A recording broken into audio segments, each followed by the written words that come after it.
दोस्तों, कभी कभी न्याय पाने के लिए इंसान को सिस्टम से लड़ना पड़ता है और इस बार लड़ाई है जोली वर्सेस जोली की। दोनों तरफ वकील हैं, दोनों तरफ दिमाग है और दोनों तरफ चालें हैं, लेकिन सच किसके साथ है?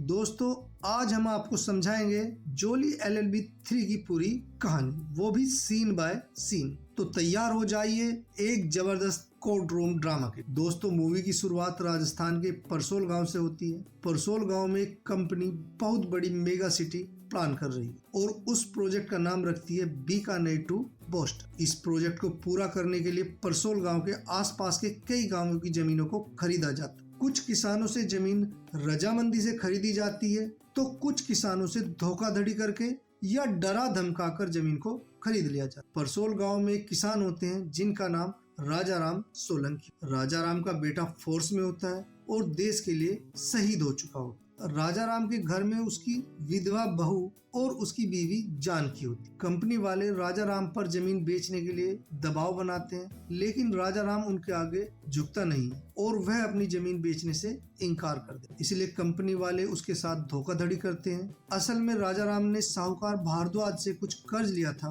कंपनी के लोगों ने भारद्वाज की मदद से उस कर्ज के बदले जमीन लेने के लिए राजाराम पर दबाव बनाया और तहसीलदार राजेंद्र चौधरी की मदद से राजाराम की जमीन को कर्ज के बदले में भारद्वाज को ट्रांसफर कर दिया जाता है। बाद में भारद्वाज उस जमीन को ज्यादा मुनाफे पर कंपनी को बेच देता है। अपने साथ हुए इस धोखे से दुखी होकर राजाराम सोलंकी पानी में कूदकर आत्महत्या कर लेता है। इसके बाद सीन शिफ्ट होता है और हमें दिल्ली की कोर्ट को दिखाया जाता है, जहां एक केस चल रहा होता है। इस केस में एक महिला पर आरोप होता है कि वह महिला न होकर एक लड़का है। वह लड़का लड़की बनकर पैसे के लालच में एक बूढ़े आदमी से शादी कर ले। जोली अर्थात जगदीश्वर मिश्रा अपनी चालबाजी से उस लड़के की बेल करा देता और फीस के रूप में उससे 5,000 रुपए ले लेता। असल में यह लड़का जोली अर्थात जगदीश त्यागी का क्लाइंट होता, लेकिन दोनों वकीलों का नाम जोली होने के कारण कंफ्यूजन में जगदीश त्यागी की जगह वह लड़का जगदीश्वर मिश्रा को अपना केस दे देता। त्यागी को जब पता चलता है कि उसके क्लाइंट को मिश्रा ले उड़ा है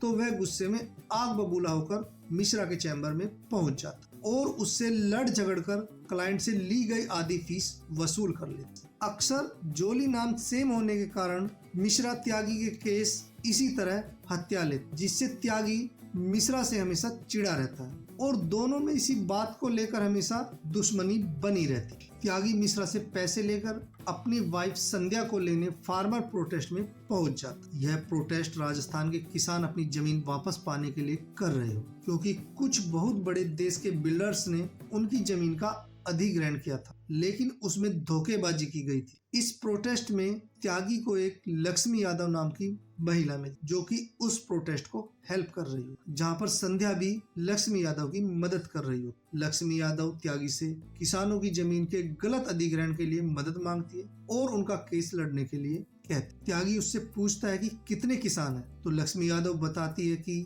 40 किसान हैं। जोली लक्ष्मी यादव से कहता है कि ये किसान सुबह आकर मुझसे कोर्ट में मिल लें। नेक्स्ट डे किसान त्यागी से न मिलकर मिश्रा के पास चले जाते, क्योंकि दोनों का नाम जोली होता है। मिश्रा 40 किसानों को देखकर सोचता है कि आज तो मेरी बहुत अच्छी कमाई होने वाली, और उनकी पटिशन दायर करने के लिए सभी को अपने चैम्बर में ले जाकर उनकी अलग अलग फाइल तैयार करता, जबकि वो लोग शुरू में कह रहे थे कि उनकी एक ही फाइल सामूहिक रूप से तैयार की जाए, लेकिन पैसे के लालच में जोली सबकी अलग अलग फाइल तैयार करता है। और अंत में जब जोली किसानों से पैसे की डिमांड करता है तो किसान उसको पैसा देने से मना कर देते हैं और कहते हैं कि हमारे पास तो सिर्फ फल सब्जी और इस तरह की चीजें हैं। इस बात को सुनकर जोली अपना सर पकड़ लेता है, क्योंकि 40 याचिकाएं दर्ज करने में उसका काफी खर्चा हो चुका था। असल में त्यागी ने जानबूझकर इन लोगों को मिश्रा के पास भेजा था ताकि वो अपनी पिछली हार का बदला उससे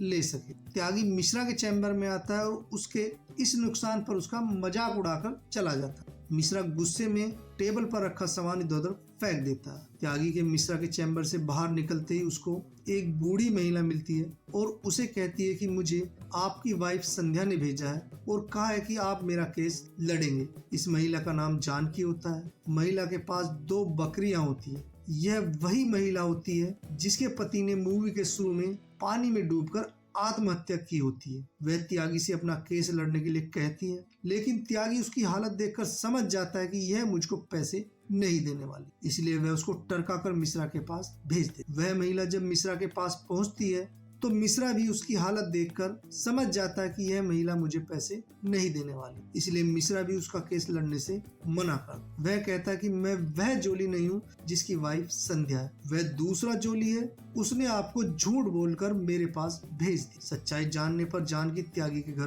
पहुंच जाती है, जहां संध्या त्यागी को जानकी देवी का केस लड़ने के लिए फोर्स करती और अंत में त्यागी जानकी देवी का केस लड़ने के लिए तैयार हो जाता। इस केस की सुनवाई सुंदरलाल त्रिपाठी की कोर्ट में होती, जिनको आप जोली LLB फर्स्ट और जोली LLB सेकंड में देख चुके। जानकी देवी का वकील होता है त्यागी, जबकि इंपीरियल ग्रुप ऑफ कंपनी की तरफ से वकील होते हैं मिश्रा। दोनों को देखते ही जज सुंदरलाल त्रिपाठी भड़क जाते हैं और केस की कार्रवाई बीच में ही रोककर चले जाते हैं। सीन चेंज होता है और हमें देश के बहुत बड़े उद्योगपति हरि भाई खेतान को दिखाया जाता है, जो कि इंपीरियल ग्रुप ऑफ कंपनी के मालिक होते हैं। और एक सेमिनार में हरि भाई भारतीय गरीबी और इकोनॉमी को डिस्कस कर रहे होते। तभी हरि भाई के पास उनका असिस्टेंट श्रीवास्तव आता है और उन्हें बताता है कि जानकी राजाराम ने कंपनी के खिलाफ केस कर दिया है, जिसको सुनकर हरि भाई परेशान हो जाते हैं और वकील विक्रम के बारे में पूछते हैं। तो श्रीवास्तव उन्हें बताता है कि वह केस लड़ने के लिए लंदन गए,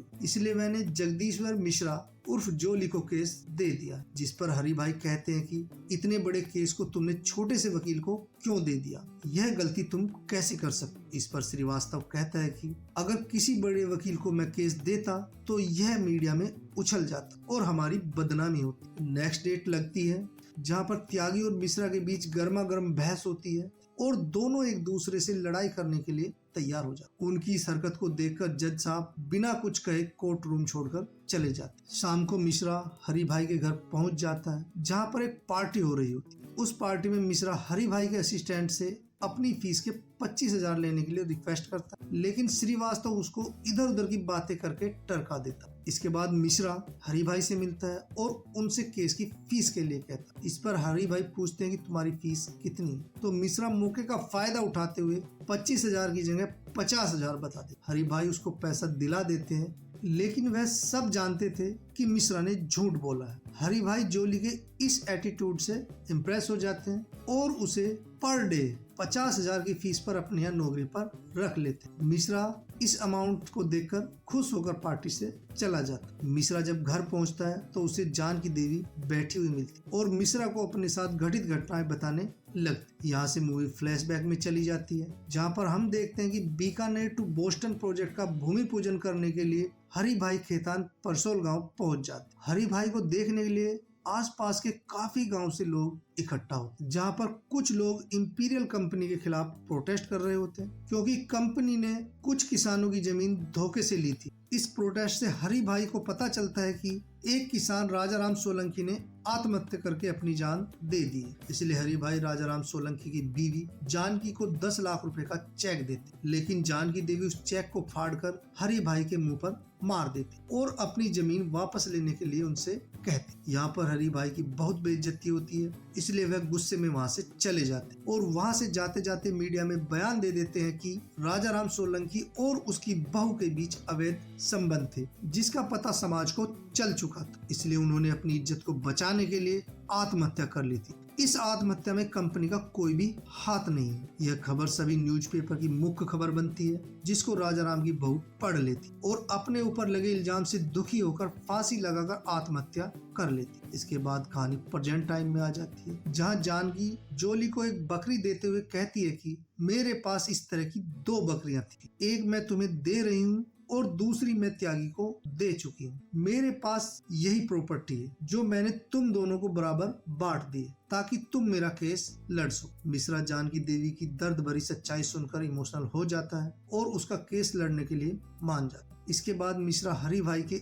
ऑफिस पहुंचता है, जहां हरि भाई जोली को अपनी साइड करने की कोशिश करते, लेकिन मिश्रा उसके प्रपोजल को ठुकरा देता है और उन्हें केस हराने का खुला चैलेंज देकर चला और केस लड़ने के लिए जानकी देवी से मिलता है। लेकिन तभी वहां पर त्यागी भी आ जाता है और मिश्रा पर आरोप लगाता है कि हमेशा की तरह इस बार भी तुम मेरे क्लाइंट को चुरा रहे हो। तभी वहां पर जानकी देवी आ जाती है और दोनों से रिक्वेस्ट करती है कि मेरा केस दोनों मिलकर साथ लड़ो। दूसरी तरफ हरि भाई खेतान अपने महत्वाकांक्षी प्रोजेक्ट बीकानेर टू बोस्टन के पहले फेज के शुभारंभ के मौके पर रेसिंग ट्रैक पर गाड़ियों की रेस करवाते, लेकिन उनके इस प्रोग्राम को फेल करने के लिए दोनों जोली ऊंट गाड़ी लेकर ट्रैक पर पहुंच जाते। हरि भाई इस रेसिंग प्रतियोगिता से अपने इस प्रोजेक्ट की इमेज बिल्डिंग करना चाहते, लेकिन रेसिंग ट्रैक पर बैलगाड़ियों के दौड़ने से उनकी इमेज बिल्डिंग को ठेस पहुंचती है और वह इस कांड को अपनी इंसल्ट के रूप में लेते हैं। अपनी बेइज्जती का बदला लेने के लिए हरि भाई लंदन से एडवोकेट विक्रम को बुला लेते और उससे किसी भी तरह केस को जीतने के लिए कहते। दूसरी तरफ मिश्रा जानकी देवी से केस लड़ने के लिए वकालतनामे पर साइन लेने आता है, जिसको देखकर त्यागी भड़क जाता है और मिश्रा से कहता है कि तू मेरा असिस्टेंट बन जा, कुछ सीख जाएगा। जानकी देवी का केस तो मैं ही लड़ूं। मिश्रा बिना कुछ कहे चुपचाप वहां से चला जाता। Next day advocate Vikram court में सवाल उठाता है कि बहुत सारे लोगों का लैंड एक्विजिशन हुआ है, लेकिन सवाल सिर्फ एक ही किसान उठा रहा है। उसकी बात सुनकर त्यागी जज साहब को बताता है कि सर 40 किसान और हैं जिनके साथ मुआवजे को लेकर धोखाधड़ी हुई है। एडवोकेट विक्रम उन किसानों की याचिका को स्टडी करता है और कोर्ट में साबित कर देता है कि इन किसानों का और इस केस का कोई संबंध नहीं है। एक तरह से कहें तो वह केस जीत जाता है। कोर्ट में जज साहब त्यागी की पिटीशन को पढ़ते हैं तो उसमें इंग्लिश में बहुत सारी खामियां होती, जिससे कोर्ट रूम में त्यागी का मजाक उड़ता है। त्यागी देखता है कि मिश्रा उसकी इस गलती पर बहुत हंस रहा होता है। एडवोकेट विक्रम जज साहब से आज फैसला सुनाने के लिए कहते, लेकिन जज साहब उसको नेक्स्ट डेट दे देते। असल में जज साहब ने त्यागी को इस केस की पैरवी करने के लिए एक मौका और दिया था। वह चाहते तो फैसला उसी दिन भी दे सकते थे, क्योंकि वह जानते थे कि दोनों जोली ईमानदारी से केस लड़ते हैं। दूसरी तरफ कोर्ट रूम से बाहर आने पर त्यागी अपनी मजाक उड़ाए जाने को लेकर मिश्रा से लड़ाई करने लगता है और दोनों के बीच काफी देर तक फाइट होती है, जिसकी वीडियो सोशल मीडिया पर वायरल हो जाती है और सभी को पता चल जाता है कि दोनों लोग एक दूसरे के खिलाफ हैं। दूसरी तरफ हरि भाई डीएम को बुलाकर उसको परसोल गांव का अधिग्रहण करने के लिए फोर्स करते हैं और कहते हैं कि जल्द से जल्द मुझे परसोल गांव चाहिए। दूसरी तरफ मिश्रा और त्यागी की वाइफ उनकी इस हरकत को देखकर कि दोनों लोग आपस में लड़ रहे हैं, तो उनकी वाइफ उनको समझाकर एक दूसरे के साथ लेकर आती और दोनों के बीच में सुलह करा दी और उनको नसीहत देती है कि ईगो को छोड़कर जानकी देवी के केस के लिए ईमानदारी और मेहनत से लड़ो। दोनों लोग मिलकर केस लड़ने के लिए तैयार हो जाते हैं। दूसरी तरफ डीएम साहब अपने आदमी को किसानों से बात करने के लिए गांव में भेजते हैं, लेकिन गांव वाले अपनी जमीन देने से इनकार कर देते। इसलिए डीएम साहब इमरजेंसी क्लोज का ऑर्डर दे देते हैं और गांव खाली करने के लिए पुलिस फोर्स लेकर पहुंच जाते। गांव वालों को भी डीएम की इस मंशा का पता चल जाता है और वे अपना गांव खाली न करने के लिए प्रोटेस्ट करने लगते। दोनों जोली गांव वालों को समझाने लगते हैं कि ये लोग चाहते हैं कि हम हिंसा करें और इसके बाद रिएक्शन में ये लोग हम पर हमला करके हमको यहाँ से हटा दें। हमें सिर्फ एक काम करना है और वह यह है कि हमें अपने मोबाइल खोलकर इनकी हरकतों को रिकॉर्ड करके सोशल मीडिया पर डालना है। सभी लोग जोली की बात मान जाते हैं और अपने मोबाइल ऑन करके पुलिस प्रशासन की हरकतों को रिकॉर्ड करने लगे। डीएम साहब गांव वालों से गांव छोड़ने के लिए अपील करते हैं, लेकिन तभी एक व्यक्ति डीएम साहब पर राइफल से फायर कर देता है। असल में यह व्यक्ति लोकल एमएलए का आदमी होता है जो उसके कहने पर डीएम को शूट कर देता है। डीएम साहब पर गोली चलती है, पुलिस प्रशासन पूरे गांव पर टूट पड़ता है और सभी को बुरी तरह से मारता है। मिश्रा गोली चलाने वाले आदमी को देख लेता है और उसका पीछा करके उसे पकड़ने की कोशिश करता है, लेकिन लोकल एमएलए उस आदमी को गोली मारकर वहां से भाग जाता है। इस हिंसा में काफी लोग घायल होते हैं और 9 लोगों की मौत होती है। इस लड़ाई में त्यागी भी बुरी तरह से घायल होता है, जिसको मिश्रा हॉस्पिटल में एडमिट कर देता है। पूरी मीडिया में इस हिंसा के लिए किसानों को जिम्मेदार ठहराया जाता है, क्योंकि एक प्रशासनिक अधिकारी पर गोली चली थी। कुछ दिन बाद केस की नेक्स्ट डेट लगती है और आज हरि भाई के पक्ष में फैसला सुनाया जाने वाला, इसलिए हरि भाई कोर्ट रूम में पहुंच जाते हैं। कोर्ट रूम में त्यागी के घायल होने के कारण मिश्रा केस को लीड करता है।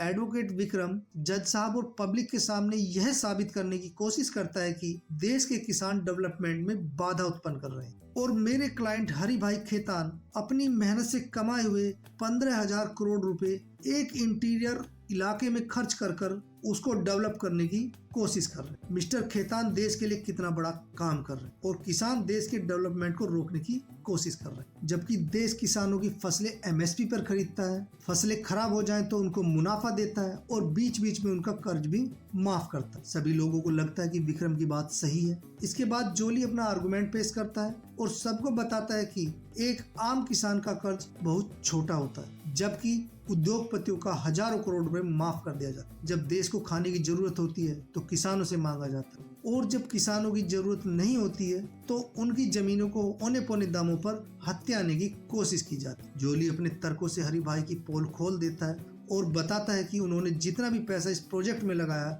वह सारा पैसा उन्होंने सरकारी बैंकों से उठाया। यह सारा पैसा आम जनता का है, हरि भाई का इसमें कुछ भी नहीं है। मिश्रा जज साहब और पूरी कोर्ट के सामने किसानों की तरफ से वादा करता है कि मैं किसानों की जमीन फ्री में दिलवा दूंगा, बस किसानों को इस प्रोजेक्ट में हरि भाई शेयर दे दें, जिस पर हरि भाई एग्री नहीं होते। तभी एडवोकेट विक्रम जज साहब से कहते हैं कि सर यह कोई पब्लिक मीटिंग नहीं है, अगर जोली के पास कोई सबूत नहीं है तो वह चुप रहे और सर आप अपना फैसला सुनाएं। जज साहब फैसला सुनाने ही वाले होते हैं, तभी जोली का असिस्टेंट बीरबल आकर उसको कुछ सूचना देता है, जिस पर मिश्रा जज साहब से अपना एक गवाह पेश करने के लिए 10 मिनट का समय मांगता। समय की मांग को लेकर विक्रम और जज साहब में तीखी बहस होती, लेकिन अंत में जज साहब मिश्रा को 10 मिनट का समय दे देते। 10 मिनट बाद कोर्ट परिसर में एक एम्बुलेंस आकर रुकती है। उस एम्बुलेंस में एडवोकेट त्यागी और डीएम साहब होते, जिनको परसोल गांव में लोकल विधायक के आदमी ने गोली मार दी थी, लेकिन वह बच गए थे और क्रिटिकल कंडीशन में थे। डीएम हरि भाई के पूरे षड्यंत्र के बारे में पब्लिक और कोर्ट को बता देते और इस षड्यंत्र में शामिल सभी लोगों के नाम कोर्ट के सामने रख देते। इसके बाद जज साहब मिश्रा से लास्ट स्टेटमेंट रिकॉर्ड कराने के लिए कहते। इस पर मिश्रा कहता है कि लास्ट स्टेटमेंट मेरे सीनियर एडवोकेट त्यागी देंगे। एडवोकेट त्यागी जज साहब के सामने अपनी बात रखते हुए कहते हैं कि एडवोकेट विक्रम कह रहे थे कि किसानों को देश के डेवलपमेंट के लिए सैक्रिफाइस करना चाहिए। तो जज साहब मैं आपसे, एडवोकेट विक्रम से और हरि भाई खेतान से पूछना चाहता हूँ कि क्या वह दिल्ली में एक बहुत बड़े प्रोजेक्ट के लिए अपनी जमीन दे सकते हैं? क्या देश के लिए सैक्रिफाइस कर सकते हैं? जिस पर तीनों लोग अपना घर देने से मना कर देते और कहते हैं कि हमारी मर्जी कि हम अपना घर दे या न दे। उनकी इस बात पर जोली कहता है तो सर किसानों की भी मर्जी कि वो अपनी जमीन दे या न दे, और इसी के साथ वह अपना स्टेटमेंट क्लोज कर दे। दोनों तरफ की दलीलें सुनने के बाद जज साहब अपना फैसला सुनाते हुए कहते हैं कि सभी किसानों की जमीनें उचित मुआवजे के साथ उनको वापस कर दी जाए और राज्य सरकार को एक जुडिशियल कमीशन बनाने का ऑर्डर देते। ये कमीशन राजा राम सोलंकी और उसकी बहू वर्षा की किन परिस्थितियों में मृत्यु हुई उसकी जांच करेगी और दोषियों को कड़ी से कड़ी सजा दिलाएगी। इसके बाद किसान महिलाएं मिलकर बीकानेर टू बोस्टन प्रोजेक्ट का बोर्ड उखाड़ फेंकती हैं और यहीं पर इस मूवी का अंत हो जाता है। दोस्तों, जोली LLB 3 सिर्फ एक फिल्म नहीं, यह एक रिमाइंडर है कि न्याय की लड़ाई आसान नहीं होती। अगर कोई सच में डटकर खड़ा हो जाए तो बड़े से बड़ा सिस्टम भी हिल जाता। अगर आपको ये वीडियो पसंद आई हो तो लाइक और शेयर जरूर करें और कमेंट करके बताएं कि आपके हिसाब से कौन सा जोली ज्यादा दमदार था। मिलते हैं अगली एक्सप्लेनेशन वीडियो। अंत तक वीडियो देखने के लिए आपका बहुत बहुत धन्यवाद।